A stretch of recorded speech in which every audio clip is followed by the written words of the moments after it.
241 servicemen murdered by Hezbollah. Now CNN goes back to the scene of the crime with the heroes who survived. John Roberts investigates the Marine barracks bombing. And all new CNN presents tonight, 8 Eastern. Back now live in this special edition of This Week at War. John Roberts in Metula, Israel. Let's take a minute here and get you updated on the latest news. Of course, the big story of the day, the Israeli Air Force goes after what it says was a Hezbollah rocket launcher in the southern Lebanese town of Kana. Instead, it hits a house, collapses the house. Inside the basement of that dwelling, dozens of Lebanese refugees fleeing the fighting in southern Lebanon. According to Lebanese officials, more than 60 dead, 19 of them children. The Israeli Defense Force tries to explain what happened, releasing surveillance videotape saying it was going after a Hezbollah rocket launcher. The house was an unintended target, but it has derailed for at least the moment the diplomatic track to try to get this fight under control, to try to initiate a ceasefire. Condoleezza Rice supposed to go to Beirut today. She canceled that trip. Meantime, Hezbollah continues to fire rockets into northern Israel. 134 landed on the ground here today, 24 of those inside towns and cities, 3 of them right here in the town of Metula. With world opinion against this conflict growing ever louder, there is a sense here in Israel that the government believes it has increasingly short time to try to complete its plan against Hezbollah, but is using whatever time it has to try to degrade their capabilities to the best of its ability. Dressed in desert brush camouflage, their faces blackened to blend into the night, Israeli soldiers prepare to open up a new front in the ground war. In Hebrew, this soldier says, "Mom, I love you," before heading into battle. They are near the resort town of Metula, high up in the Israeli northeast. Their presumed targets, Hezbollah outposts in Shiite villages just beyond the Lebanese border. In other sectors, the fighting has been vicious, often in close quarters. This combat engineering battalion has just returned from the front in Maroun al-Ras, in the central part of the border. Amnon Gislin told me what it was like going up against Hezbollah fighters. You always need to think like the enemy thinks. You need to look at everything suspicious. Even if you did the same thing yesterday, you need to do it differently. Always thinking, always keeping guard. The army has pulled most of its troops back from Bin Jubil, Hezbollah's stronghold in the Lebanese south. Fierce battles there killed 8 Israeli soldiers on Wednesday. The loss of 2 friends there has only heightened Stefan Silver's motivation to win. Bounces your morale higher, makes you want to go in there and eventually make sure that they didn't die in vain. Support for the war remains high in Israel, but there are critics who say a slow ramp-up in troop deployments has bogged the ground campaign down. After more than 2 weeks of intense fighting, the Israeli army is still operating in only a very small part of southern Lebanon, what you can see behind me here, and they still don't have complete control of the area. The Army's top generals say they know that air power alone is not going to do it, but they insist they already have enough forces on the ground to win the war. The Army is eager to show success in a slideshow displaying photos of captured Hezbollah weapons, anti-tank rockets, guns and ammunition, body armor, communications, even sophisticated American TOW missiles. The Northern Command's General Shuki Shahor says among the troops, morale is high. There are soldiers that are fighting 6 and 7 days without resting, without eating normal food, without taking bath, nothing. And they continue and ask, what is the new mission? What we will do tomorrow morning? That's the spirit of the forces. But with the diplomatic effort to end the fighting becoming more urgent, Israel may have little time left for new missions, new battles. And that's the latest in the military campaign here along the Israel-Lebanon border. In just a moment, we're going to take a step back, take a look at the conflict in the Middle East and what it means for the greater region. Stay with us. You're watching a special edition of This Week at War.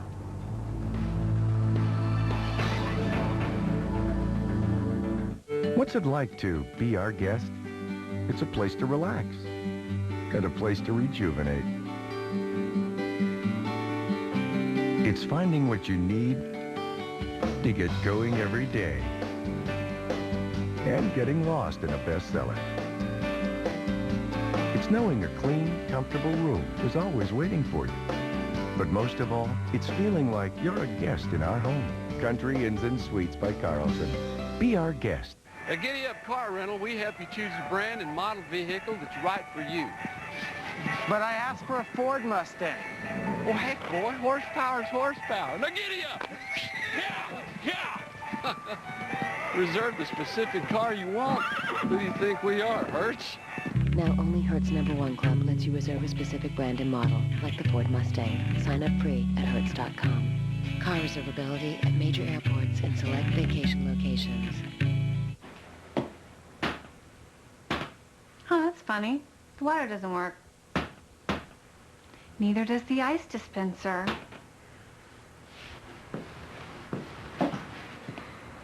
Point taken. Get the latest innovations in appliances from brands like GE, Maytag, and LG, all at the Home Depot.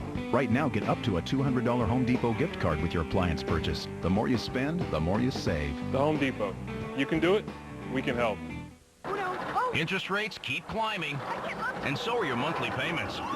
Refinance your adjustable rate mortgage with LendingTree and save as much as $250 a month. Call 1-800-555-TREE now to lower your monthly payments. When banks compete, you win. Rates are climbing higher, and so are your interest payments. Refinance your adjustable rate mortgage with LendingTree and save up to $3,000 a year. Call 1-800-555-TREE now before rates climb even higher. When banks compete, you win. Between my two phone bills, it's probably about $60 a month. About $150. Probably $100 a month. With Vonage, you get unlimited calls to anywhere in the U.S. and Canada, and all the cool features you could ever want are included. And it's just $24.99 a month. Call 1-800-399-5210. Go online or visit these fine retailers. Vonage, leading the Internet phone revolution. This is a moment of intense conflict in the Middle East. Yet our aim is to turn it into a moment of opportunity and a chance for a broader change in the region. President Bush at a press conference at the White House on Friday with British Prime Minister Tony Blair expressing his hope that this conflict in the Middle East could be a new beginning. But could it just be the beginning of new problems? We're going to talk about that with Brent Sadler, who's our Beirut bureau chief. He's in Beirut with us. Wolf Blitzer of the Situation Room is in Jerusalem.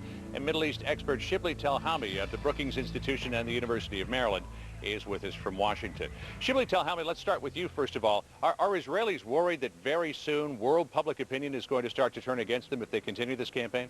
Well, actually, world public opinion has already turned against them. Frankly, what has been shown over the past few weeks is a huge gap between government positions and public opinion, European public opinion, Arab public opinion. There was a misread, frankly, up early on in this crisis that public opinion was split on the Hezbollah issue and on the Israel operations. Actually, in the Arab world at least, there was no question that the vast majority of people, possibly up to 90% according to some unscientific polls, were on Hezbollah's side from day one. Arab governments were not, European governments were not. They made a strategic decision.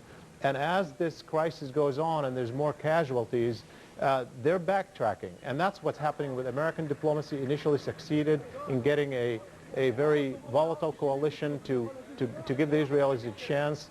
But right now that gap between public opinion and governments is expanding by the day, and that is a trouble for American diplomacy.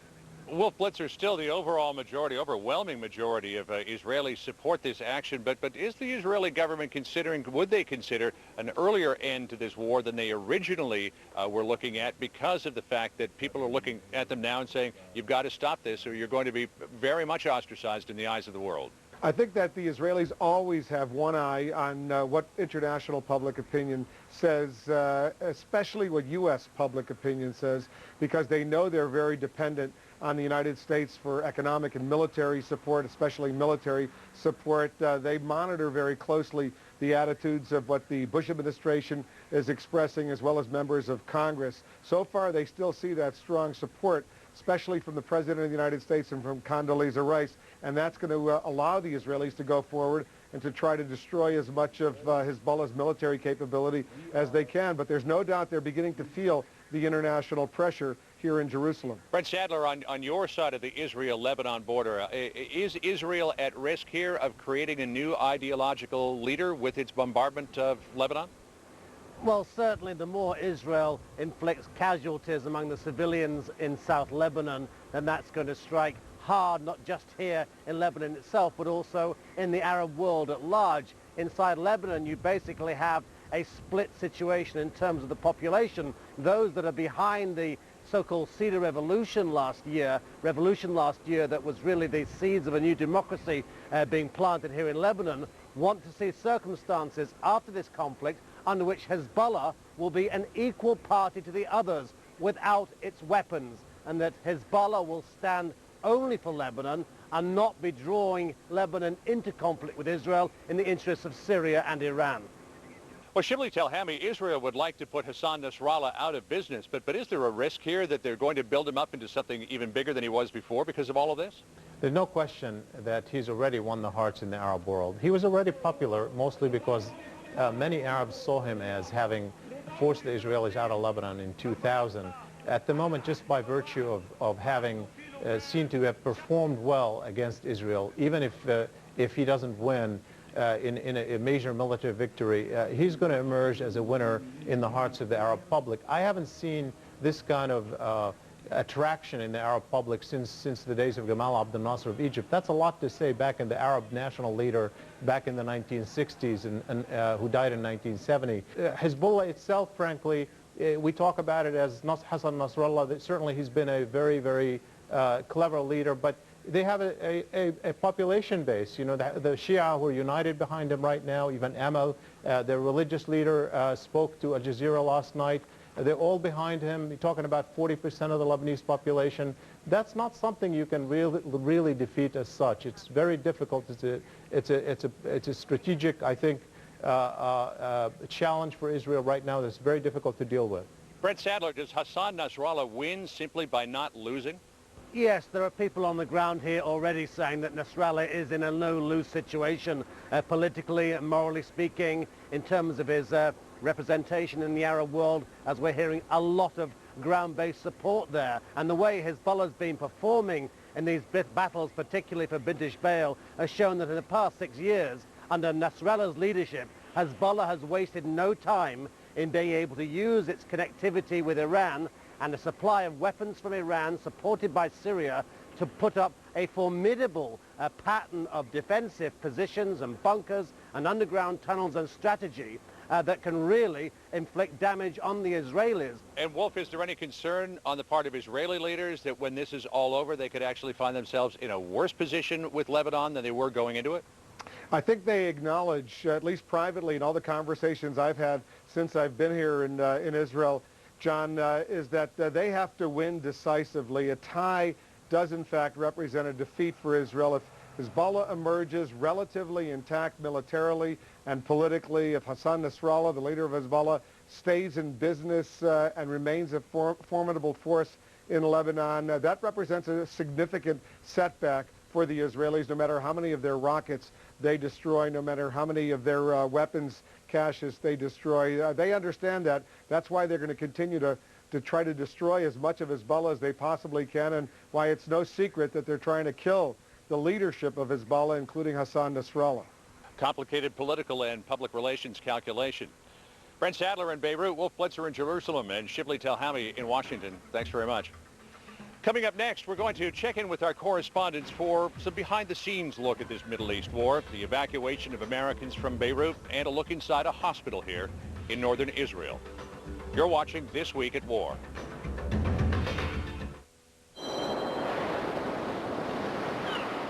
Imagine you had a great idea and shared it with the world. To make it a better place. To make it cleaner and quieter. To make people more comfortable. Businesses more successful. The world more connected. Would an idea that great ever fly?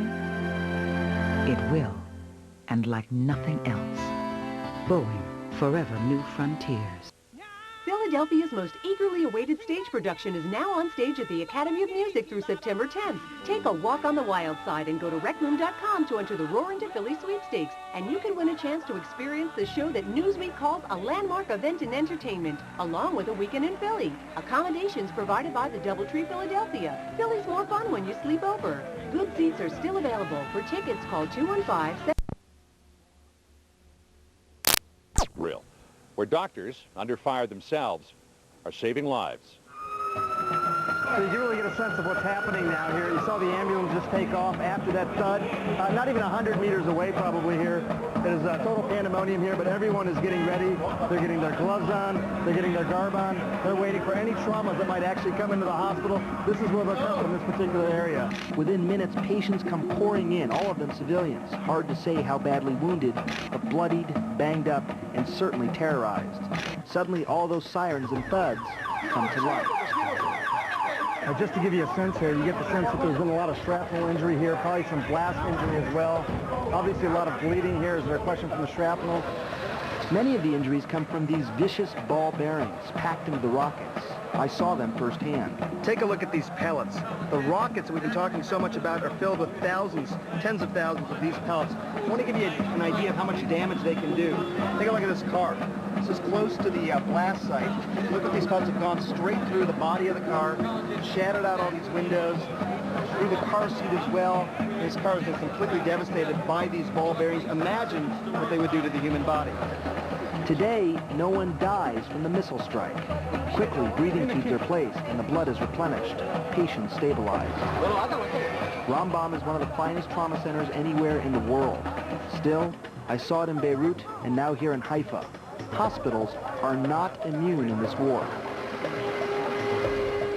Doctors taking care of civilian casualties, not only here in northern Israel, but Lebanon as well. Next up on This Week at War, NATO troops taking over in Afghanistan. Can they keep the peace?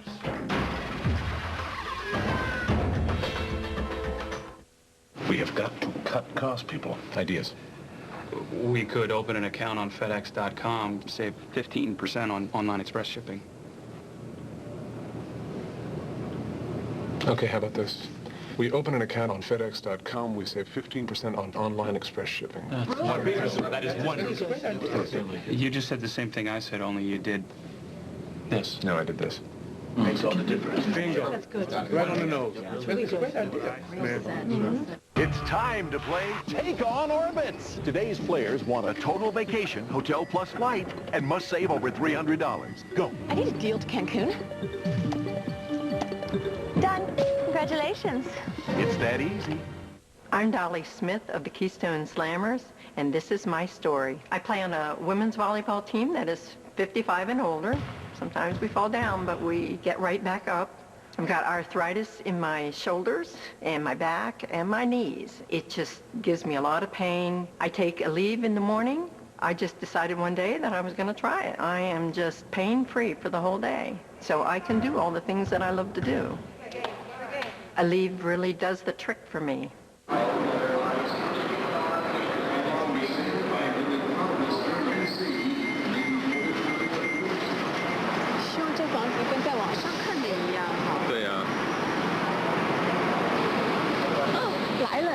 是他。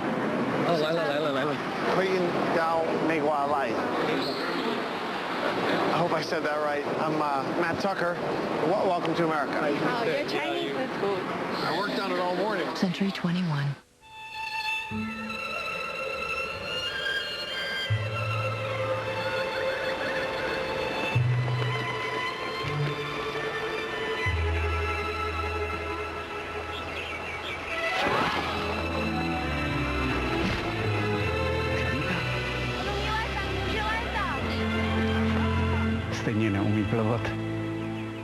Your risks are always evolving. Shouldn't your insurance stay in sync? Travelers. Still have an adjustable mortgage? Refinance now to a low fixed rate from Ditech.com. We'll also guarantee you the lowest rate and fee. At Ditech, refinancing is quick and easy, even if your credit is less than perfect. Log on or call 1-800-71-FIXED. Closed captioning hours on CNN, sponsored in part by LendingTree.com. When banks compete, you win. Interest rates keep climbing.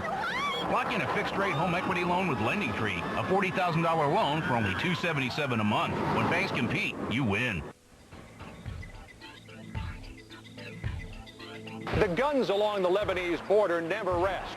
24 hours a day, they keep raining shells deep into Lebanese territory.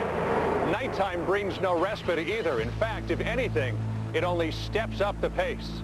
Take a look at this armored personnel carrier. Talking to one of the soldiers who's working to repair this, he says, this isn't Hamas. He says, these people aren't fooling around. They are serious about what they're doing. They're actually using anti-tank weapons. With Hezbollah proving far more difficult to rout from Bin Jubil than the Israeli army first anticipated, there is a constant need for reinforcements. I'm standing in Israel right now. That is Lebanon, and the reinforcements are just going over the border. This is where the Katyusha hit in Kiryat Shimona. You can see that there's not a lot of damage to the ground. It hit the curb because most of the explosive force goes out this way. And it's not just the force of the explosion that's very dangerous. Take a look at this car. It looks like it's been hit by machine gun fire. These Katyushas are packed with ball bearings. Not too long ago, we came under Katyusha attack. 3 rockets fell in the town perimeter of Metula. One of them hit harmlessly in a garden. Another one hit in the middle of a street. It took out a vehicle that was parked there, but thankfully, there have been no injuries. Here's a look now at the events that we'll be covering next week. On Monday, NATO troops will take over military duties in the south of Afghanistan, the region with the fiercest fighting. Also on Monday, the UN Security Council will vote on renewing the peacekeeping mission in Lebanon.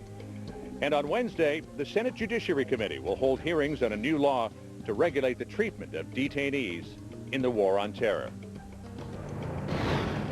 Back now live in Metula, Israel. Our apologies for yanking you back and forth during this program between Metula and Haifa, but as you can understand, in a war zone, it's difficult to get together all at one time in one place, all of the people we need to bring you the perspective and analysis that we want to bring you on this week at war.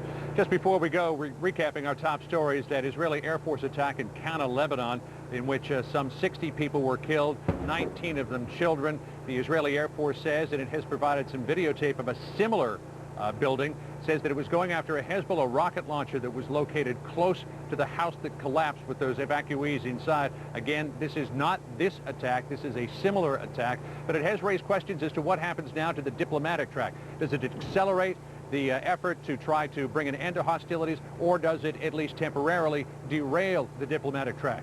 We hope to have the answers to those questions for you in the coming days. Thanks for joining us on this special edition of This Week at War. I'm John Roberts in Metula, Israel. We'll see you next week.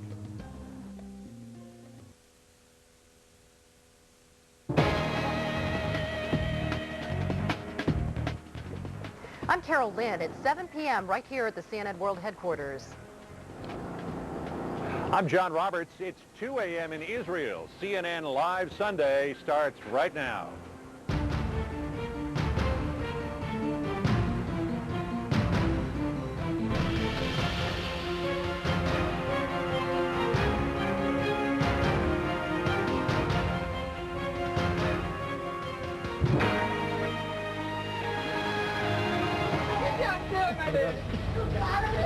Midnight strike. Dozens are dead, including innocent children. America mourns the loss of innocent life. Could this be the turning point in the crisis in the Middle East? We have come to ask, when will the killing machine stop? If there were no Hezbollah, this would never have happened. Is this the end of the world as we know it? Life as we know it is going to change instantly and forever. Why some Christians say Armageddon is upon us. Following the trail of a serial killer. Majority of these folks, we do not know who they are, who they were. How new pictures could crack some cold cases. And why actor Mel Gibson may or may not, as Israel claims, have been ammunition stored in the building that was hit by that airstrike. We simply do not know. What we do know is that the pictures of carnage that followed the airstrike are now burned into the psyche of the Arab world.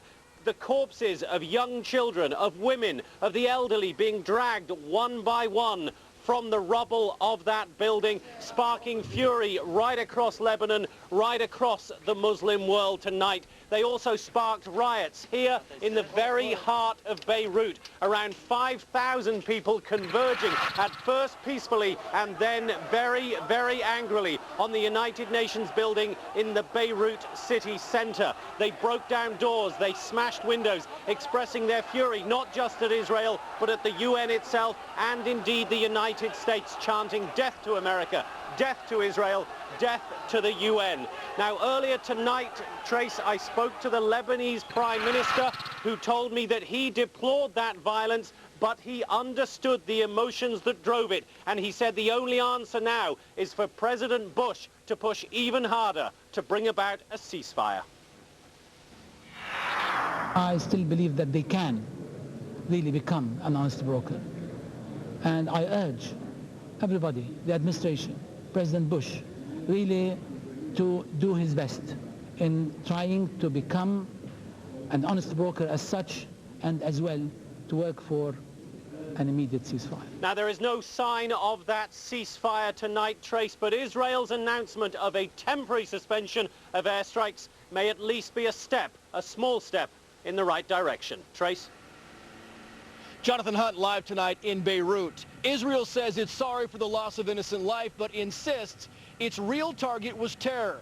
And now it's putting the air assault on hold to find out what, if anything, went wrong. The Israeli Defense Force releasing this video, it says, shows rockets being launched from an area around a building like the one that was hit in the attack that killed dozens of children. Israel says it shows that Hezbollah puts civilians in the line of fire by launching attacks right next to civilian positions. 144 more Katyusha rockets launched at Israel on Sunday, including 90 that landed here in Kiryat Shimona. And the Israeli Prime Minister, Ehud Olmert, reportedly telling Secretary of State Condoleezza Rice that he needs at least 2 more weeks to finish the job. But he said that before Israel announced its temporary suspension of airstrikes. Jennifer Griffin live here along the Israeli-Lebanon border. Jennifer. Trace, it's a suspension of airstrikes. It's not a ceasefire, and it begins immediately, according to State Department officials. Israel's UN ambassador Dan Gillerman told us not long ago that it would last up to 48 hours, but this is the important point, that if there is any Hezbollah activity, any Katyusha activity, Israel says it will resume airstrikes immediately.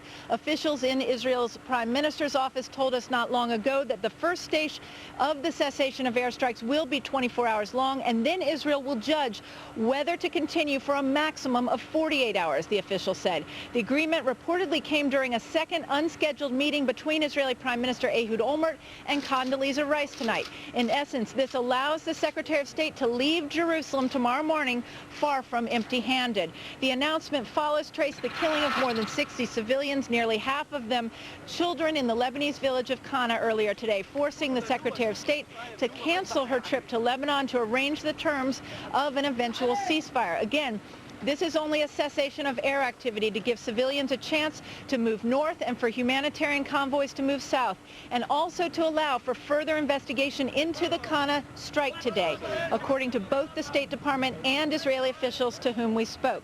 Just to recap, Trace, the cessation of airstrikes will last at first for 24 hours. Then Israel will reassess and decide whether to continue it for 48 hours. But as we're hearing tonight, there is still outgoing artillery periodically. That is allowed according to this agreement. And it's also important to point out that Hezbollah has not signed on to any sort of ceasefire. So if there's any Katyusha activity tonight, Trace, you can be rest assured that the airstrikes will resume. Trace? Jennifer Griffin live tonight in Kiryat Shimona. People on the other front of this conflict also enraged by the deaths of civilians in Kana. The United Nations compound in Gaza came under attack by Palestinians who stormed the building in protest. UN officials forced to fire their weapons into the air to try and scare away the crowd. The Palestinian Prime Minister weighing in on the violence, saying that he's shocked by the savage scene in Lebanon. And the fighting isn't finished on the Palestinian front. A rocket fired from Gaza hit a factory in the southern Israeli city of Sderot, injuring 1 person. Israeli warplanes firing back, leveling the home of a suspected militant. Witnesses say it was empty, but several people were hurt.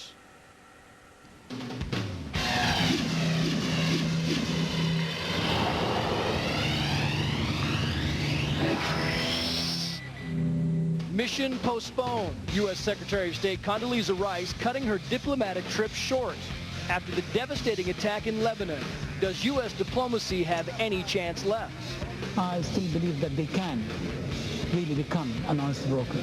Why Lebanon's prime minister says yes. Emergency meeting at the United Nations. Kofi Annan calling a rare Sunday session to ask for an immediate ceasefire. Before and after. Yesterday, we took you to a Hezbollah village in Lebanon. Today, we'll show you what happened after Israeli troops moved in.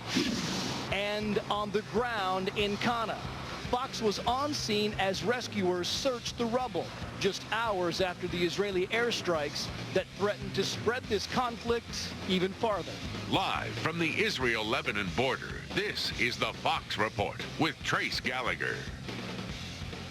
The death toll among innocents in the Israeli airstrike on the village of Qana, throwing diplomatic efforts into a tailspin. Within hours of the attack, the UN Security Council called into an emergency meeting. UN Secretary Kofi Annan condemning the attack and again making calls for an immediate long-term ceasefire.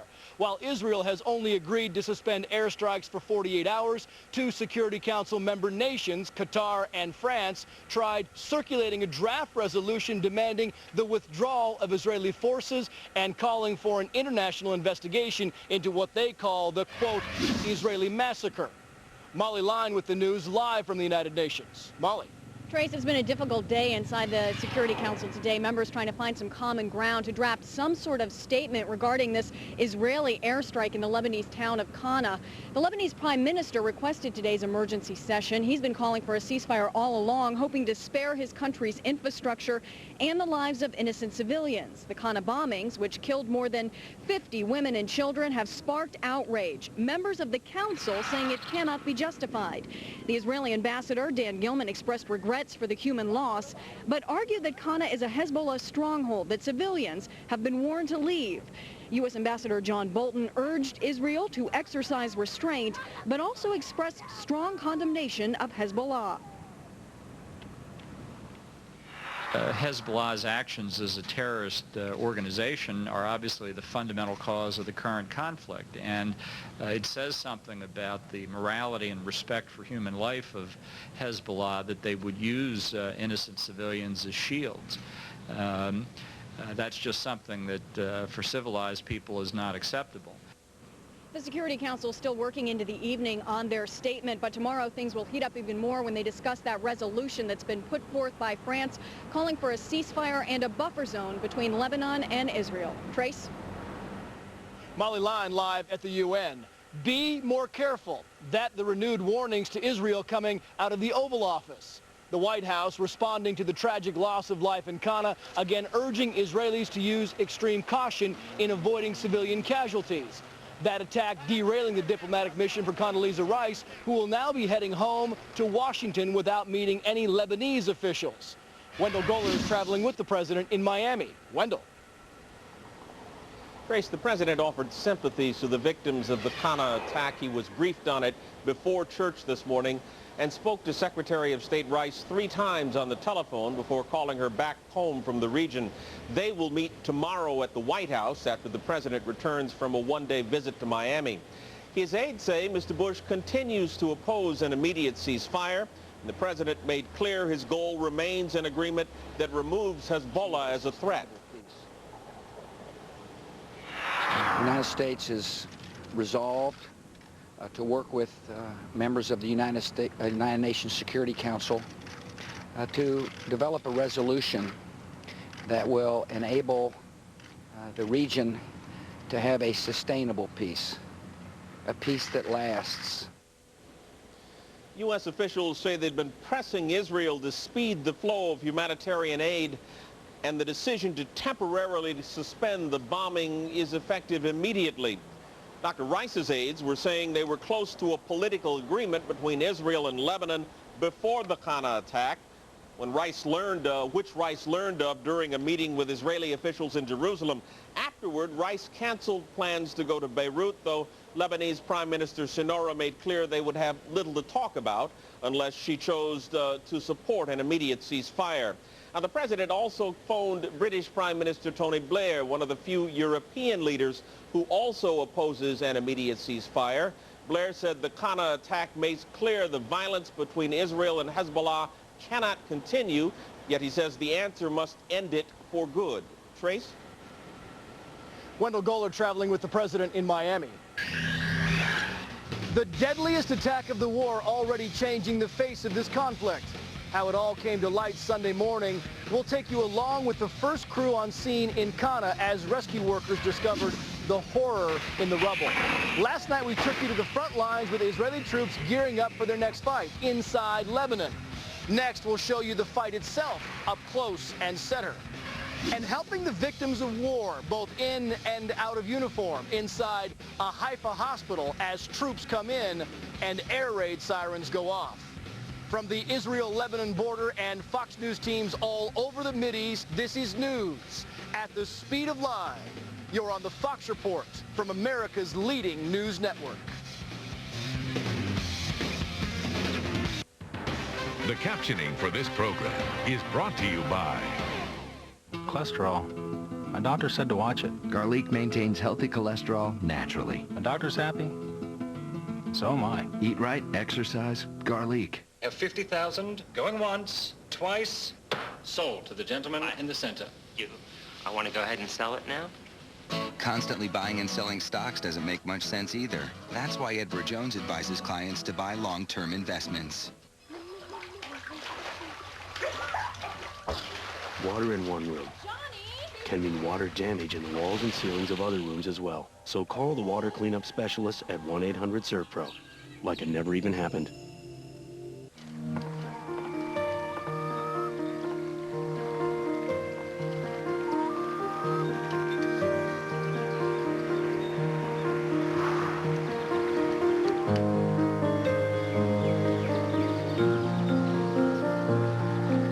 You see a place to get away. We see a way you can retire there. We all have a big picture. What's yours? Regions. That's the power of everyday confidence. I learned a lot when I found out I had high blood pressure, but I didn't know it could lead to erectile dysfunction. Having diabetes changed my life, but I didn't know it could lead to ED. Guys should know that having certain health conditions like high blood pressure or diabetes may lead to ED, and that Levitra can help.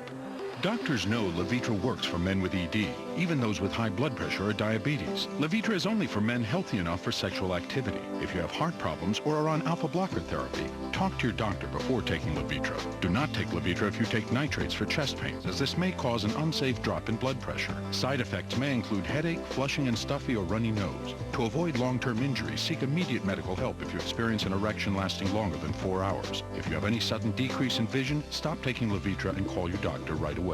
Imagine what Levitra can do for you. Talk to your doctor. The more you know about ED, the more you'll want to know about Levitra. Beirut, 1983. The first Americans fall victim to Hezbollah. You'll hear from former hostages telling stories of covert missions and secret battles to save American lives. It's an exclusive inside look at Hezbollah and the events that bring us to today's conflict. Tonight, special live coverage. A deadly new Israeli attack derails Condoleezza Rice's mission. Only Hannity and Coles put it all in perspective. Then, how will Hezbollah respond? We have all the late-breaking reports from the front lines as Greta goes on the record. Yesterday, we were there as they were pulling out and lining up for another ground assault into Lebanon. Late last night, we were there again as Israeli troops and tanks went back into enemy territory and into the trenches with Hezbollah. Now a look at the before and after. We want to make fast work of this because our photographer Gotti, who was born and raised in this area, says it's not exactly the safest place, but I also wanted to give you a close-up look. This is one of the Hezbollah villages. You can see, if you're close enough, the Hezbollah flags that are flying. We've mentioned that the Israeli troops have now pulled out of Bint Jbeil. They are readying their equipment. We've shown you that. Well, this may or may not be one of their next targets. They are, as you can hear, the artillery softening up the targets, if you will, and there's also Israeli drones flying above, maybe on scouting runs. So this is what they have to contend with. An up-close look at a Hezbollah village right along the border of Israel and Lebanon.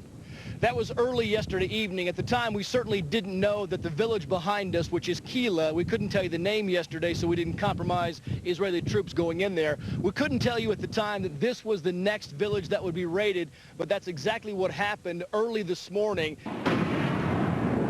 Israeli troops, tanks, and bulldozers went into Kila in an overnight raid that lasted some 5 or 6 hours. Their objective was to go in and, quote, to change the landscape. That is, to go in and either explode or bulldoze some Hezbollah hideouts. They were in there for the better part, again, of 5 or 6 hours, and they did come upon some resistance. So far, there is no word of any casualties, but that, I'm sure, will come after the battle has been assessed.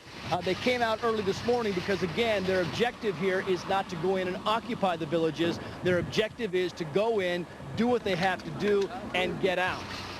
Now, today, Israeli troops are holding us back a fair distance because, as we said yesterday, it was dangerous. Today, it's even more so they're kind of pushing us back. This is as close to the village of Kila as we can get you, but from our vantage point, even though the mission was to, quote, change the landscape, it doesn't appear the landscape has changed all that much. The buildings in front are still standing, and there are still some Hezbollah flags flying. Now, it's hard for us to see behind the tall buildings to see if there are any hideouts that have been destroyed. We know there was heavy fighting. We know they brought in tanks. We know they brought in the bulldozers, but the facade and the landscape to us, at least from this vantage point, appears to be much the same.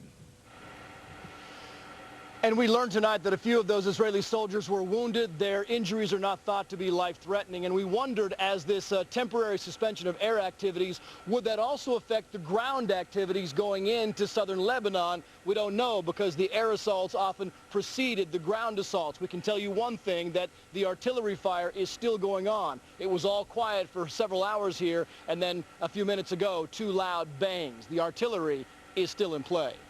And the shockwaves from the loss of life in Qana stretching far beyond the borders of Lebanon. We'll show you the outrage boiling over in cities all across the Middle East. Chilling new details in the Jewish Center shooting in Seattle. What cops say the suspected gunman used to force his way through a security door moments before opening fire. Plus, a skydiving trip takes a tragic turn when the plane plummets back to Earth, with skydivers still inside. And we'll be back with more from this very busy night in the Mideast, live from the Israel-Lebanon border.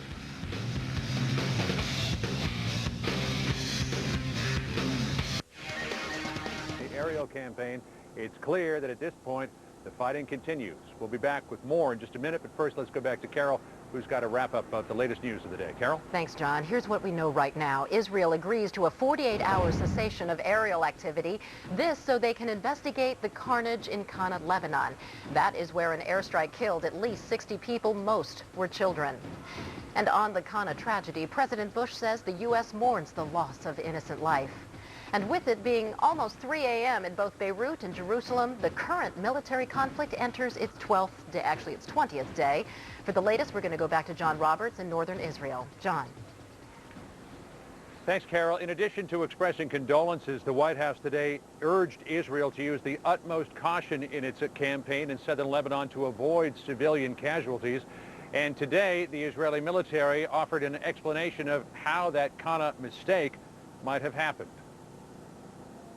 The images are heart-wrenching. Dozens of dead, many of them children, carried from the rubble of this building in Qana, destroyed by an Israeli bomb. They are also, Israeli military officials admit, a terrible blow to public opinion in its campaign to push Hezbollah out of southern Lebanon. Deeply sorry for what it calls a mistake, the Israeli military claims it was targeting a Hezbollah rocket launcher nearby and released infrared video of what it said was evidence Hezbollah launchers are using civilian buildings for cover. This video is not of today's attack, nor is it from Qana. But according to the Israeli military, the circumstances from this July 22nd incident in southern Lebanon are similar. The black flashes on the screen are the heat signature from the missile's rocket motor. The launcher appears to be positioned behind what the military says is an apartment building, a building like the one destroyed in Qana. Another video, this one from an aircraft gun sight camera, shows what the Israeli military claims are Katyusha launchers operating in Qana. The military says it was shot in recent days, and that the white flashes are missiles aiming toward towns in northern Israel. Israeli officials insist it is a threat that must be removed. Well, if we know that there are civilians in a target area, we won't act. But we have to state the facts here. This wasn't some peaceful little community that Israel went into. Unfortunately, we had, just in the last few days, more than 100 rockets fired from that community into Israeli cities. Now, that doesn't excuse. We really express our regret. This is a terrible, terrible incident. But blame has to be shared around here, and primarily with Hezbollah. A third video provided to CNN by the Israeli military shows how difficult it is to target where those Katyusha rockets are being fired from. The gun sight cameras follow missile launch vehicles as they weave through the streets, running for cover in buildings and garages. The Israeli military said the video was shot recently in southern Lebanon, but not in Qana. Israeli officials say they will conduct a full investigation into the Qana bombing and the civilian deaths, but they make no apology for targeting the rocket launchers and the deadly threat they pose to Israeli civilians. In fact, 3 of those rockets fell in the town that we're in right now, one of them narrowly missing us. And even though there was a 48-hour pause in the bombing, in addition to artillery fire, off in the distance we're hearing machine gun fire tonight. So, Carol, it's still very busy here in northern Israel and across the Lebanese border. Back to you. A dangerous situation. John, stay safe out there. We're going to be back with John in a little bit, but in the meantime, we're going to bring you much more. The end of the world, for example. Some say... And in some cases, civilians as human shields for their rocket launchers so that they can fire those Katyusha rockets in without getting much of a response from the Israeli side. Let's get the take of Brigadier General David Grange on this. He joins us now live. And General Grange, do you believe from watching this video that in fact Hezbollah has been using urban areas, civilians as shields for these Katyusha rocket launchers? Absolutely. It's really the only way they can survive on this type of a battlefield. It gives them an advantage to use civilians not only for camouflage to blend in, but also for cover. And they know that it's difficult to target by any opposing force if there's civilians involved. General Grange, what do you think the overall Israeli army strategy here is? That there is a lot of debate here in Israel that they didn't go in with enough ground forces, and now many people are wondering exactly what the campaign is. You know, I think there may be some constraints imposed on the Israeli Defense Forces by the political leadership on making it as small as possible, have as few casualties as possible, yet accomplish the objectives. And I still think that my personal view is they should have went in stronger. It doesn't mean you have to occupy, but go in stronger on these raids with a little bit more overwhelming force, with more emphasis on the ground forces instead of just so much reliance on the air. Now, I know there's ground operations going on, but it may be a little bit more emphasis on ground forces, which you can determine the targeting much better up close. So if they haven't gone in with enough ground forces, and Hezbollah is so well dug in southern Lebanon, as we've said repeatedly, 6 years to do it, is it possible for Israel to accomplish its goals? I don't think so. I don't think they can accomplish the goals they need to negate the firing capabilities of the Hezbollah, to actually deal a severe blow of some type of destruction of a substantial amount of forces of the Hezbollah before some kind of a ceasefire is put in place. In the eyes of the Arab world, and definitely in the minds of the fighters of the Hezbollah, they're not losing. They're winning. And the only way to beat that is to destroy them by the ground forces up close. So if that is the case, and Hezbollah is winning by not losing, could this be a humiliating defeat, in essence, for the Israeli army? It could be, and not only that, I think it's going to be some very tough implications in the future for Israel if that is the case. And regarding Iran, regarding Syria, just the neighborhood where they're located is going to be very difficult. You know, they had in people's minds that it was an invincible army. It's not looking that way now to many of their adversaries, and that's a dangerous situation to be in. Brigadier General David Grange, thanks very much for joining us. Appreciate it. So what's happening here in the Middle East? What's happening here in the Middle East has got people talking about could it spread elsewhere, and what would that mean? Carol Lynn's got that story. Carol? All right, John, we're going to be talking about Israel, Hezbollah at each other's throats, and some are worrying that it is the sign of the worst yet to come. Armageddon. CNN's Delia Gallagher reports. They say the end of the world is coming. As far as I can tell, we are at the very end, and we need to prepare ourselves for that according to the Word of God. The Israeli-Hezbollah conflict, they say, is a sign that the Bible's final chapter, the book of Revelation, is unfolding before our eyes. One of the Bible's most widely debated books, Revelation is filled with vivid and frightening imagery. It all depicts a great world apocalyptic battle for Israel, Armageddon, that ushers in the return of Jesus Christ and the beginning of a 1,000-year period of peace. The sixth angel sounded. At this Pentecostal church in Dallas, Pastor Craig Treadwell tells his congregation that their salvation is tied to events happening 6,000 miles away. Events, he says, that were predicted 2,000 years ago. The Bible prophesies that 2 billion people will die.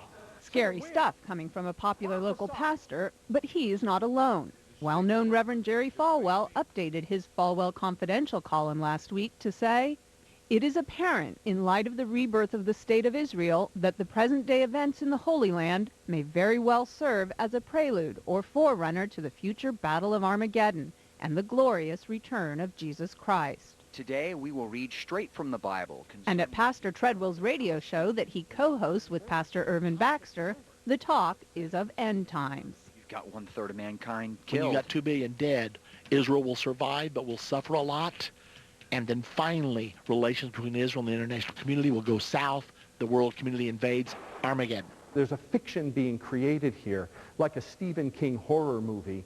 Reverend Kevin Bean of St. Bartholomew's Church in New York City says Revelation is not meant to be read so literally. And he says it is irresponsible and dangerous to misinterpret the text. It's a part of our tradition, but we don't read it the way a lot of people do, which is to make that false correlation with present-day events. That is a crock. According to a Harris Interactive poll of 1,000 people, 59% said they believe the events described in Revelation will occur at some point in the future. And 17% say that it will happen during their lifetime. And back at North City's church in Dallas, plans are being made. Look to the book of Revelations as indicators of what's going to happen. For what they believe may be the end of the world as we know it. Delia Gallagher, CNN, New York. Is it the end of the world as we know it? Joining me now to talk about this is Reverend John Hagee, author of the book Jerusalem Countdown, in which Pastor Hagee is predicting a nuclear showdown with Iraq. Pastor Hagee, you have a tremendous following, some 19,000 in your ministry in the San Antonio church. I'm wondering, when you take a look at the events in the Middle East, what convinces you that this may be the beginning of the end? All of the events in the Middle East are recorded in the book of Ezekiel.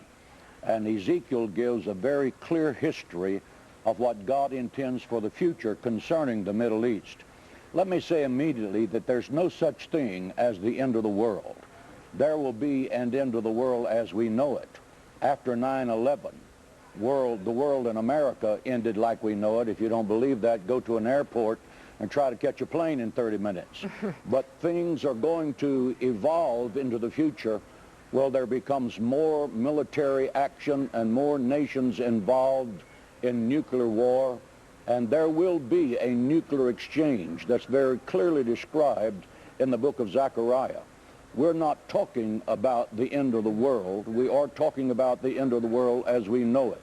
In Christian theology, Christ is going to recreate the world so that it becomes like the Garden of Eden, and there's 1,000 years of peace on the face of the earth. Pastor Hagee, yes. Pastor Hagee, as you saw in Delia Gallagher's piece, there are critics to this notion and this sense of timing. Earlier I spoke with Professor Don Wagner. He is an evangelical, and this is what he had to say. The Bible is not a real estate document. You know, it's neither a predictive document in the sense of predicting when Israel will be born or when Jesus is going to return, nor does it give justification for one people to control the land and drive another out. Professor Wagner also went on to say, Pastor Hagee, that those who promote this sense of the end of times, that the sort of the reckoning with Jesus Christ, that it's about promoting fear, and that is not what Christianity is all about. What is your reaction? He's wrong on both accounts. The Bible is a very predictive book. It begins in the book of Genesis predicting to Abraham what his children are going to experience in Egypt. It says how long they're going to be there. It says the environment in which they will live.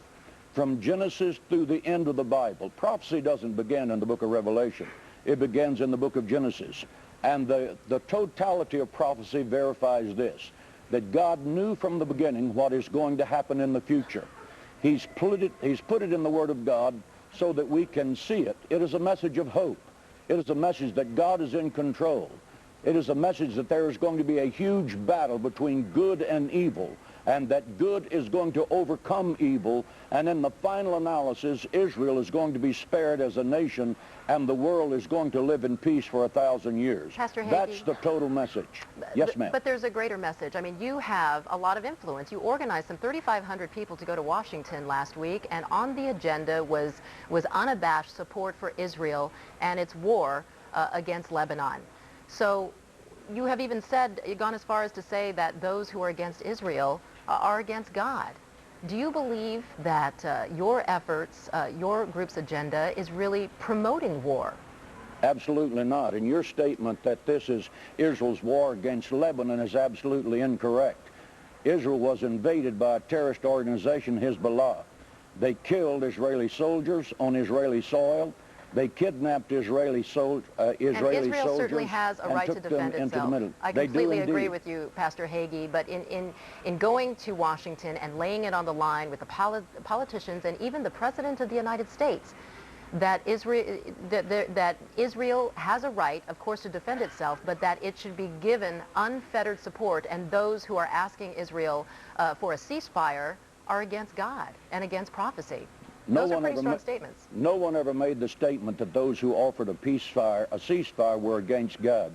We said that Israel should be given the opportunity to respond to Hezbollah because we've had a 58-year pattern of the terrorist attacking, someone flying to Israel and screaming ceasefire, and then the terrorist regrouping, rearming themselves, and 18 months later we have it all to do over again. They're trying to give the Israeli Defense Forces the opportunity to bring a lasting peace in the region by taking out a terrorist organization sworn to the destruction of Israel and to the Jewish people. That is a legitimate act of democracy when 3,500 Christians go to Washington and interact with their senators and congressmen. That's democracy in action. All right. Pastor John Hagee, thank you very much. Now, unless you've been under a rock for the last couple of days, you've likely heard about actor Mel Gibson's big gaffe. Well, it's not just the DUI arrest that has the actor ashamed. It's what happened at the arrest. That story when we return. Hamdan was a Lebanese national who was an acquaintance of Yunus. We had put a listening device into Hamdan's home, and Hamdan had encouraged Fawaz Yunus to brag about his hijacking exploits. According to international law, Yunus had to be delivered to Washington without touching any other country. On the morning of September 13th, this is how the multi-agency plan unfolded. Step 1. Hamdan and Yunus boarded a motorboat in Cyprus, taking them to meet a drug lord supposedly named Joseph on a yacht anchored in international waters. Step 2. The men boarded the yacht and greeted Joseph. With him was an FBI SWAT team that included several female agents in bikinis. Minutes after they boarded, 2 agents slammed Yunus to the deck, breaking his wrists. He was then arrested. Step 3. Yunus is transferred to the USS Butte, a Navy ammunition ship positioned specially for this mission. Step 4. After 4 days, the prisoner was transferred to the aircraft carrier Saratoga and placed aboard an S-3 transport for a 13-hour flight back to the States, making it the longest S-3 flight in history. He also had luck, and anybody who doesn't think that luck isn't necessary in the spy business has never had any. Joining me now from San Diego is the lucky Dwayne Claridge, and from Dallas, Buck Revell, former FBI operations director, who was there when Fawaz Yunus was taken. Buck, let me start with you. The Fawaz Yunus capture is a remarkable event. It involves the CIA, the FBI, the military, the Department of Justice, the DEA. Did all of this interagency cooperation make it difficult to prosecute the guy? No, it didn't make it difficult to prosecute. What we had to do is test the '84 hostage-taking statute, which had never been tried in U.S. courts. So it was a matter of bringing the case before the courts, and in order to do that, we had to bring the person. And so the elaborate scenario that you just outlined was for us to establish an ability to bring him physically before the courts. Then we had to go through the process to make sure that the court would uphold the constitutionality of the long-arm statute. I've got to ask you both, and Dewey, I want this from you. Full disclosure here, the three of us worked very closely back in the 1980s. Why haven't there been more of these kinds of operations? Well, I can tell you a story that I was involved in that will explain it. Go ahead. As you know, when TWA 847 was taken, there were 4 people involved in the hijacking and in the murder of Stedham. One was Imad Mughniya that you've spoken about. Another was Muhammad Ali Hamadi. Another was Hassan Izzeldin. And the 4th was Ali Atwa. Hamadi was eventually in '87 picked up by the Germans on another issue and incarcerated, and only recently have the weasels of old Europe released him back to Lebanon. Now, the story is more complicated. In the late 1990s, a friend of mine had an excellent contact in the Boston area who had, in turn, excellent contacts in Lebanon. He ascertained that Ali Atwa and Izzeldin were readily available to be picked up and delivered to the U.S. authorities. I went first to CIA with this information, explained it to them. I was put in contact with certain people and told that CIA was no longer in the business of snatching people and bringing them back to the States for prosecution. Well, we now have a process, and you both understand this. We now have a process called renditions. Buck, is that what we're looking at? I will get to that, Ollie. But, okay. All right? All right. When the CIA told me that the FBI was now in charge of this, went to the FBI, and they were already aware of this data on the possibility of nabbing these 2 people, but they didn't exactly trust the source. I acquired another source who confirmed the availability of these 2 murderers. The FBI, we had a number of meetings with the FBI, we got nowhere. Buck, we even got the... Let me just ask Buck to come back in. Is there still a problem in terms... The reason why this operation with Yunus worked so well is you guys knew each other well. Do we still have a problem here that we're not solving, Buck? Well, actually, Ali, there have been a number of renditions that have taken place since then, and certainly the legal issues have been resolved. Now, the ability to work together and the intention to work together, I think that at times becomes an issue, but I certainly know that as far as the legal status, a rendition is perfectly legal under U.S. law, and it needs to be done more often, and we should have used it over and over again against the Hezbollah because they've been attacking us since 1983. But Dewey, I've got to ask you, isn't it more effective in terms of what we're looking at, particularly when you look at the consequences for Americans, to have them tried in this country like you did with Yunus? Yes, and the thing is, this had nothing to do with renditions. Nobody had even heard of renditions at this time, okay? So, finally, we got the congressman from Stedham's district in Maryland involved, and he was told to pound sand. Okay, so we said, there's $1 million on Izzeldin's head and Ali Atwa's head as bounties. We'll do the job for you in return for the reward. That will pay off the shooters. They're going to take them down. But we have got to have a ship off Beirut to take them like we did with Fawaz Yunus. And again, nothing happened. No one was interested in doing it. And later we were told by the FBI, I don't know whether it's true or not, that our ambassador to Lebanon opposed the whole operation because he didn't want problems with the Lebanese authorities. Gentlemen, I got to take a hard break, and I want to thank you very much for taking time to join us here this evening. Up next in this special live edition of War Stories, Until 9/11, it was the worst terrorist attack in U.S. history. 23 October 1983, suicide truck bombers leveled the U.S. Marine and French military barracks in Beirut. 241 U.S. servicemen died. When War Stories returns, we'll hear from the commander of that Marine unit and one of the heroes who survived that dreadful day.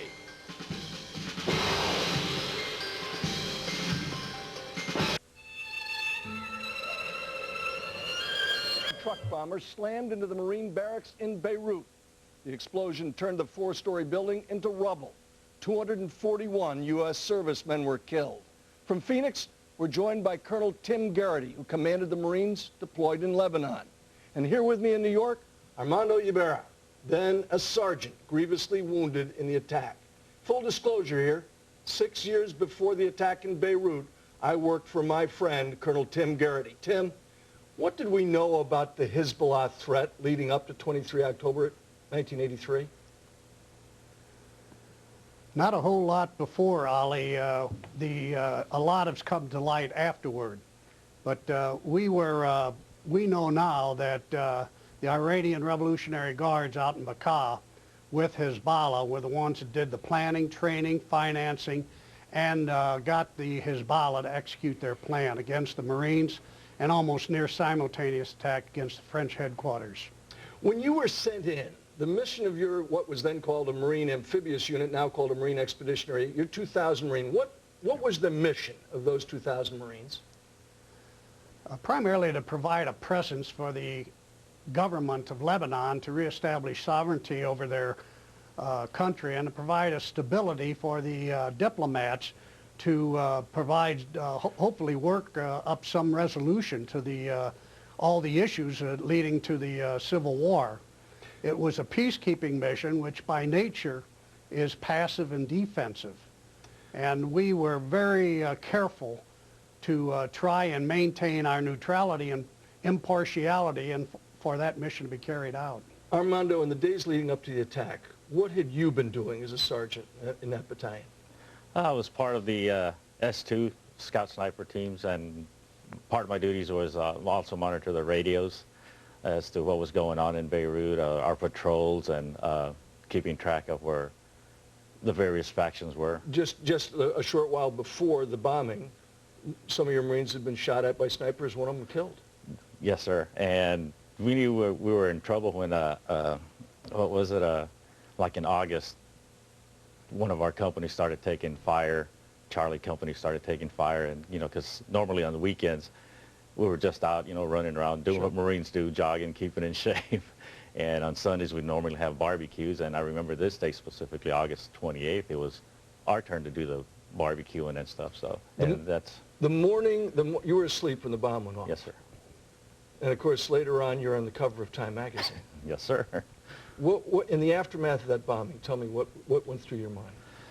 Well, being carried out, I really don't remember much of the bombing, but being in pain, and I remember some of the corpsmen talking that I was, you know, because I was the clown, I guess, of Marines do, you know, the clown. So we were, you know, just having a good old time. And but when I was buried in the rubble, they remember me saying that I was, you know, kept them going and saying, "Don't worry, we're going to be all right. We're going to be carried out of here." And then I don't remember the picture being taken at all. I remember the ambulance ride to the hospital. It was bumpy, and that's when I really started feeling the pain in the leg. And I woke up, I guess, in one of the hospitals there, and I thought I had been captured because my eyes were covered with dirt and they were burning. And all I remember is seeing green, you know, I guess from the Lebanese soldiers. And I said, "Oh, I've been captured." It's like, oh, well, hopefully they know where I'm at. God bless you. I'm glad you're well today, brother. Thank you, sir. Thank you. Armando, thank you very much. And Tim, thank you. Where to from here? When we return, we'll look at the future with one of America's most experienced counterterrorism operators. Beirut, excuse me, and you've covered some things tonight, TWA-847, bombing of the Marine embassies, the compounds. And then they've had their buffer area down here where they've been confronting Israel for the last 18 or 19 days now. For the most part, Hezbollah's throughout here. And Ali, you know, they started out as a militant terrorist entity. They've now grown to a political entity that has a strong following inside Lebanon. Bill, Tim Garrity just said in my ear as he was leaving that we're still paying the price for not having retaliated after the destruction of the Marine barracks. True? Absolutely true, Ollie, no question about it. We owed it to Tim Garrity and every Marine who served with him, those who died, those who lived, and to America to have retaliated against those responsible, and we never did. Just hours ago, Israel announced unilaterally a cessation of air operations for a 48-hour window and a 24-hour window for refugee supplies. Is that a mistake? Well, we understand the political pressure. They're under extreme pressure, but the reality is that Hezbollah will craftily use that 48 hours to resupply, redeploy, and prepare for a continuation of war fighting against Israel unless there's some permanent ceasefire. And if there's a permanent ceasefire, Ollie, they'll do the same thing. Hezbollah is out for war no matter what anybody else in the world says or thinks. Is Hezbollah still a threat to Americans? Absolutely, Ollie. And you've had a couple of guests on tonight that talked about that. We know that there are Hezbollah cells here in the United States. You know, Hezbollah did not participate in 9/11. All Americans think Al-Qaeda is the deal. Hezbollah is the deal. As Bob Baer even suggested tonight, they are the A-team. Could the Israelis take them out if they wanted to? Ollie, they can hurt them militarily quite a bit, but because there's a political arm to Hezbollah, Hezbollah is not going to go away anytime in the near term. And certainly as an action arm of the Iranians, we always need to be concerned that as Iran's military might expands, particularly with respect to nuclear weapons, Hezbollah will sit out there as a potential user of those nuclear weapons. Bill, I want to thank you very much for taking time to join us this evening. Thanks, Ollie. To date, the war on terror has claimed over 5,000 American lives. Diplomats are now talking about an international force for Lebanon. Will it include Americans? My North Notes are next.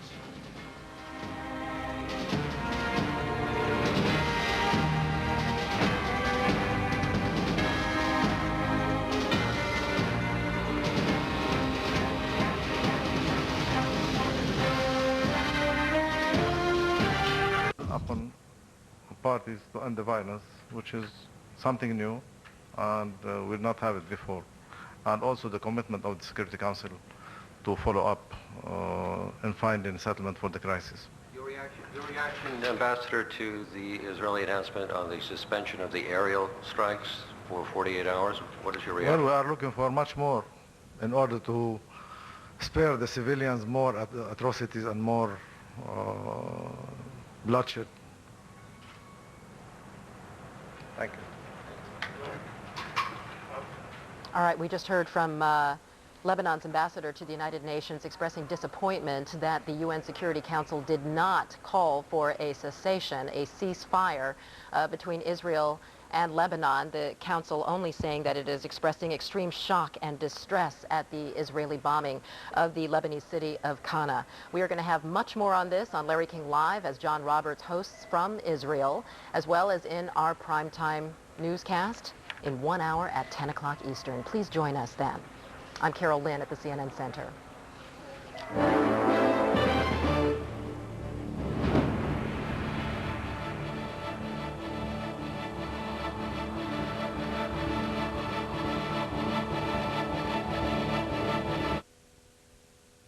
Dr. Robert rescued from under the debris. Tonight, the deadliest attack in 19 days of bloodshed. At least 60 civilians, many of them children, killed in an Israeli airstrike on a residential building in Lebanon. Israel calls it a tragic mistake and says Hezbollah fired rockets from the area. Now, after international outrage, Israel suspends its airstrikes for 48 hours. Will Hezbollah hold its fire? We're live near the Israel-Lebanon border with all the latest from both sides. Next on Larry King Live.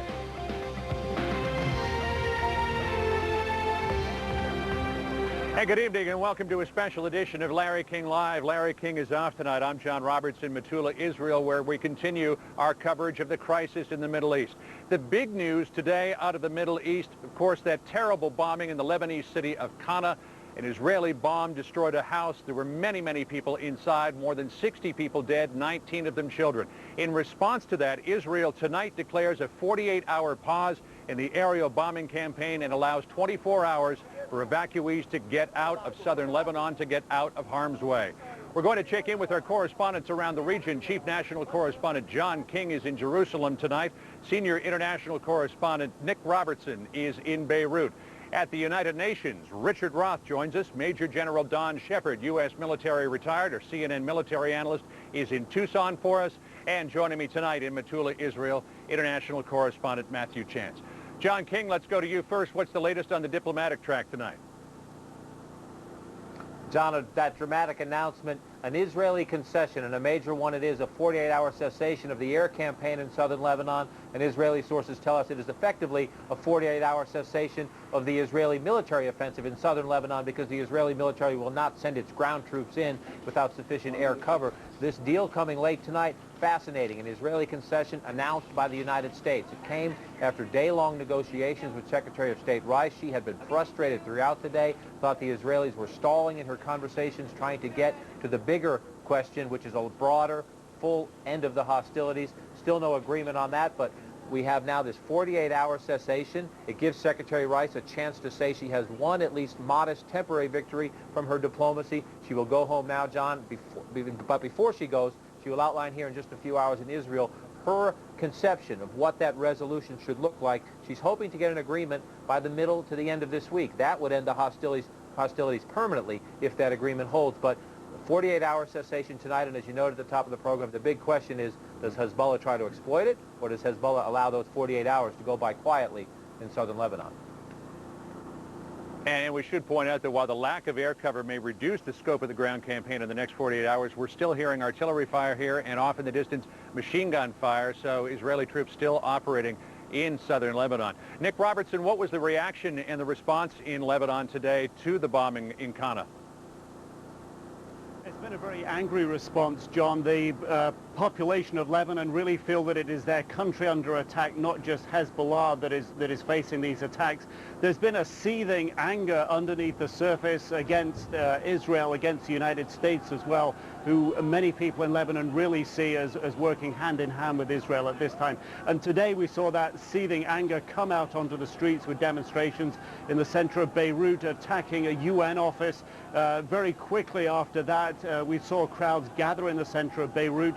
There were speakers there. They were talking about the resistance, support for Hezbollah, calling on Arabs throughout the region to support the people of Lebanon, and cries against the UN, cries against President Bush, cries against Israel. And after that, the demonstrators were called on to go and move on the U.S. embassy, which is about 8 to 10 miles north of the center of Beirut. But before the demonstrators could get there, the Lebanese army moved out onto the streets, barricaded the roads, put up checkpoints. So very, very few people turned up there. This evening there was a candlelit vigil. But the feeling here is one of extreme anger, extreme emotion, and also extreme sadness about seeing such terrible loss of life, and a sense of deja vu as well, because there was an attack in this same town 10 years ago where more than 100 people died. For the Lebanese, they feel like they've seen all of this before, John. Right, and just terrible pictures and absolutely heart-wrenching to watch. Matthew Chance, this is the second big mishap for the Israeli Air Force. There was the bombing of that UN compound, which is actually just about a mile that way. Now this bombing in Qana. What's that doing to opinion for the war here in Israel, and what kind of effect is it having on the Israeli government seeing world opinion building against them? Well, I think, John, it must be having a big effect. There's a lot of frustration, not just amongst the Israeli military, but amongst ordinary Israelis as well, that after nearly 3 weeks of this really intensive bombing, of artillery strikes, of air strikes against Hezbollah positions, and of quite costly ground operations as well, involving Israeli soldiers fighting almost hand-to-hand with Hezbollah guerrillas, a very great sense of frustration that hasn't produced the results that Israel said it would a few weeks ago. And so I think, you know, with this bombing of Qana as well and the killings there, that's really piled on the pressure on the Israelis, and obviously we've seen this change in military policy as a result of it, which is very interesting. Richard Roth up in New York, an emergency meeting of the UN Security Council today. What's going on up there? The Security Council, John, minutes ago, adopting a statement in which it strongly deplores what happened at Qana, the Israel attack there. But the Security Council did not heed Kofi Annan, the Secretary General's wish for there to be a cry for an immediate cessation of hostilities. The Council was unable to agree on that, and that's primarily because of United States opposition. The words in the final draft of this statement, the Security Council calls for an end to violence. The Security Council will continue discussions through the week and on a proposed resolution that would involve international peacekeeping forces going in between Israel and Lebanon, but the Council is still divided on Lebanon. The United States and Ambassador Bolton was able to prevent tougher language. Ambassador Bolton telling the press he doesn't want business as usual regarding the Middle East. The United States holding to that line here. John. Major General Don Shepard, the Israeli Defense Forces today said that they expressed great sorrow for what happened in Qana, but at the same time they defended their actions in going after these Hezbollah rocket launchers. They were showing gun sight video of Hezbollah launchers hiding behind buildings, hiding in urban communities. What are the Hezbollah tactics in terms of how they infiltrate themselves into the community to fire these rockets? Well, John, you said it very accurately. The Hezbollah, as a tactic, operates from civilian areas. They operate close to buildings, in buildings with civilians. They fire these rockets from buildings that they know are close to things that will produce civilian casualties. So it's a tactic in asymmetric warfare, well known. The problem is that somebody has to make a decision based upon their intelligence. In the case of the building in Qana, it could be they had the wrong building or a weapons malfunction, but most likely they had information that somebody or something important was in that building, and they decided to go ahead and strike it. The problem is, with all the sophisticated things that we have, you still can't see through buildings, and you don't know whether it's in there, whether it's what you're after or whether it's a bunch of kids. In this case, for sure, it was a bunch of kids. Don't know what else was there. Right, General Shepard, going after these emplacements, the way that they are with this air power, with these powerful 500-pound bombs, is that the way to try to get at these sites in an urban area? It seems that you can't avoid civilian casualties. You cannot avoid civilian casualties when your enemy is operating in a civilian area. If you drop inside a civilian area, despite all the smart weapons that we have, despite all the very, very accurate pinpoint accuracy that they produce, when a bomb goes off, it's going to throw shrapnel in all directions, and it's going to hit whatever is there. It may bring down the building, but it's going to bring down whatever is in that building as well. So civilian casualties are a part of warfare in built-up areas, John. It's going to continue as long as this goes on. And John King, is this incident changing at all President Bush's mind about calling for a ceasefire? It has not changed the president's mind about agreeing to the international pressure, the international demands, you might even say condemnation, that the United States is standing in the way, the one country standing in the way. The president again today said the way out of this is for the Security Council to work on a resolution that brings you what he calls a lasting or an enduring ceasefire. But I'll tell you this, John, one of the first things today we noticed for the first time, crackling tensions between the U.S. side and the Israeli side. Secretary of Rice was furious. She was in a meeting with Israel's defense minister. He knew about this, and he didn't tell her. One of her aides had to come into the meeting, interrupt the meeting, and tell her about the Qana bombing. Later, she was trying to get Prime Minister Olmert to agree to the final language. They're trying to negotiate this resolution. She said she thought she could have this done in 5 days, maybe a week. He said, no, Israel needs 10 days, maybe 14 days to achieve its military objectives. We are beginning to see tensions in the relationship. It won't destroy the relationship. The United States and Israel are and will be allies when this is over. But the tensions now, the frustration, the exasperation that the Secretary of State had today, as reported to us by a number of sources, could influence the pace of the democracy from here on out. For the first time today, Condoleezza Rice stood up to the Israelis and demanded a concession. We will see if it continues. A very fascinating dynamic to watch. And a difficult diplomatic track made even tougher. John King for us in Jerusalem, Nick Robertson in Beirut. Richard Roth at the United Nations, Major General Don Shepard in Tucson, and Matthew Chance here in Israel. Thanks very much. Coming up, we're going to get perspective from both sides of the border. But first of all, let's take a look at the way that Ben Wiedemann reported the Qana bombing today. And we warn you, some of these pictures are disturbing. Another stretcher, another body. The ambulances are full of the dead. Children, women, old men. Crushed while hiding in the basement. An Israeli bomb landed right next to a house in the village of Qana, where dozens of women, children, and old people had taken shelter. There's a 4-month-old baby under the rubble, says Qana resident Riyad Shalhoub. Those who have come to help pause as another Israeli jet roars overhead. A war to prevent Jewish independence and to secure control of all of the land. Unfortunately, in that war, the Zionists not only managed to hold all the areas assigned to them by the United Nations, but seized part of the land designated for the Palestinian state as well. In other words, they kicked ass. Here's the thing everybody always leaves out of the history books. The other areas designated for the Palestinians by the United Nations were taken not by the Israelis, but by Jordan and Egypt. Jordan annexed the West Bank while Egypt said, hey, Gaza's district, you're out, you're out. But don't worry. In the next episode, we're going to find out that neither Arab state allowed the Palestinians to form their own independent government in either of these areas. Those wacky Arabs. This has been the history of the Middle East in a couple of minutes on the Glenn Beck program. Right, but a talking gecko. Why? I'll tell you why. Because people trust advertising icons. Some bloke tells you to go to geico.com and you're like, really? And just who might you be? But again, Israel has agreed to halt airstrikes against southern Lebanon for a period of up to 48 hours. The initial halt will last for 24 hours, after which Israel will reevaluate before extending it for the other 24 hours. Now, the decision was made in the wake of international pressure following an Israeli airstrike that killed roughly 60 civilians in the Lebanese town of Kana. Now, Israeli Defense Forces also released this video today showing what they say are Katyusha rockets being fired in the vicinity of Kana. Now, Israel says that this is proof that Hezbollah was operating in the area. Joining us now with more analysis of this video, the host of War Stories, our own Colonel North. By the way, two great interviews today at the top of your show, those guys that were held prisoner for such a long time by Hezbollah. As we watch this video, we see the rockets. Yeah. Hezbollah is using civilians. They're dressing like civilians. They're firing from civilian areas. They're living in mosques among them. And the problem, of course, is that in all of these events, you notice we're constantly seeing women and children as the victims of the Israelis. Women and children. Does anybody figure out where are the young men? Well, the young men are the ones who put those women and children there. Now, there's some question. Jim Woolsey said this earlier on this network today. He has some doubts, former CIA director under Bill Clinton. He has some doubts as to whether they were actually killed by the Israelis. And what you've got to, I think everybody has got to understand, the Israelis did not start this war, Hezbollah did. Hezbollah lives in and among the terrorists, and Hezbollah is not in and among the population. And Hezbollah is not just a threat to Israel.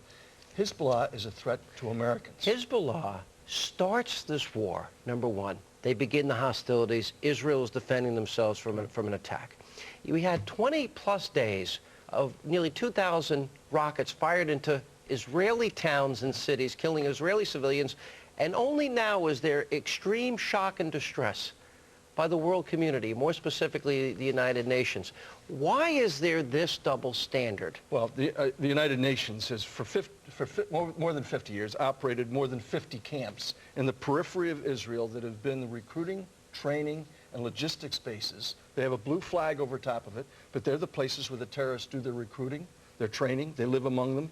And the United Nations observer force that's been in Lebanon ever since the Israelis pulled out in 2000, those observers have been impotent to do anything to stop Hezbollah from being ready. Ali, there have been outcry from the international community since day one. Why should we be so shocked if day after day we have the death of innocent civilians in Lebanon, including last week UN observers who supposedly called time and time again and said, hey, UN observers here, and now we find out that, wait, let me just get to my question. Now we find out that Lebanon seems to be moving in the other direction. Why should that be shocking as they continue to lose innocent people day after day? No one is saying that war is a good idea. What I'm suggesting to you is the world opprobrium ought to be addressed at Hezbollah for having started this. The Lebanese government has proven itself impotent to do anything about... They need support. They need United States support. Well, they need us to bring them into the world of League of Nations. For 10 years, the United States has been a major contributor to the rebuilding of Lebanon. Okay, the Lebanese government has proven itself unable, unwilling, incapable of exercising sovereignty over the southern portion of its country, and Hezbollah has been allowed to arm itself with tens of thousands of That is why there should be a leadership in this country, a call for an immediate ceasefire and a buffer zone of 20 miles to Litani River so that this can be protected and you don't have these continuing hostilities. So answer the question, Alan. Who is going to provide the buffer? It's not, you can't do it with NATO, international force. Well, no, okay. NATO is one way to go. I am suggesting, and I just did so in my North Notes in my broadcast, I'm suggesting that perhaps the only way for this will ever work, think Kosovo or think Afghanistan today. where you have an international armed intervention force under NATO leadership, not the United Nations, NATO, that says we've got armed troops, tens of thousands of them, that are going to control the southern portion of Lebanon until the Lebanese government Why isn't can that do happening now, immediately? Well, and should not the United States be immediately calling for this? At the risk of sounding pedantic, it's a little bit difficult to put 10,000 troops anywhere. You got U.S. Marines that are right there offshore right now. But is there movement in this direction? Is it happening? Is the United States calling for it? Is President Bush calling for it? You had the French step up to the plate and say their paratroopers can be among the first to go. Among means you're going to have Italians, French, British, Canadians, Americans, maybe even Egyptians or Turks who will participate in this effort. You can't put that together overnight. All right, Colonel, stay right there. We're going to have more with Colonel Oliver North right after this break. We'll also tell you why this exclusive photo could mean big trouble for Hezbollah. It's a story you will only see, and photos you'll only see exclusively on Hannity and Combs. We'll also get the very latest on the suspension of airstrikes. And remember, airstrikes only from the Israeli Consul General. All of that, more straight ahead.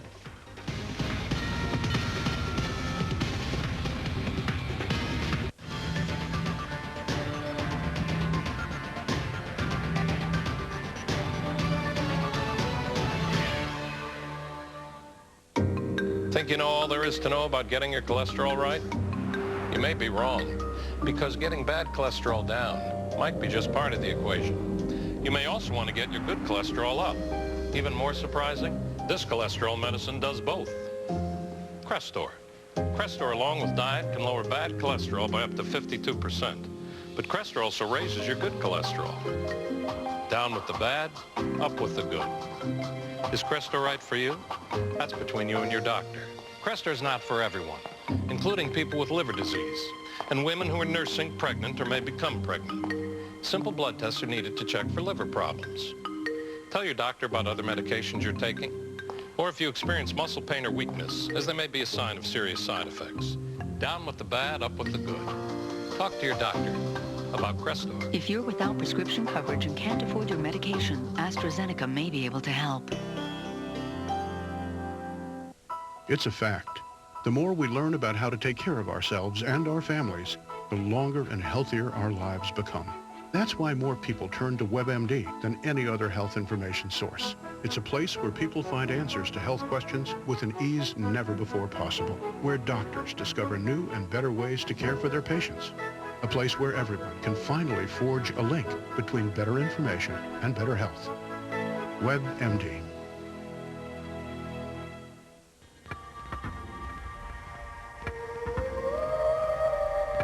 For design to be truly inspired,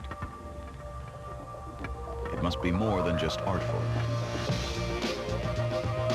It must perform beautifully too.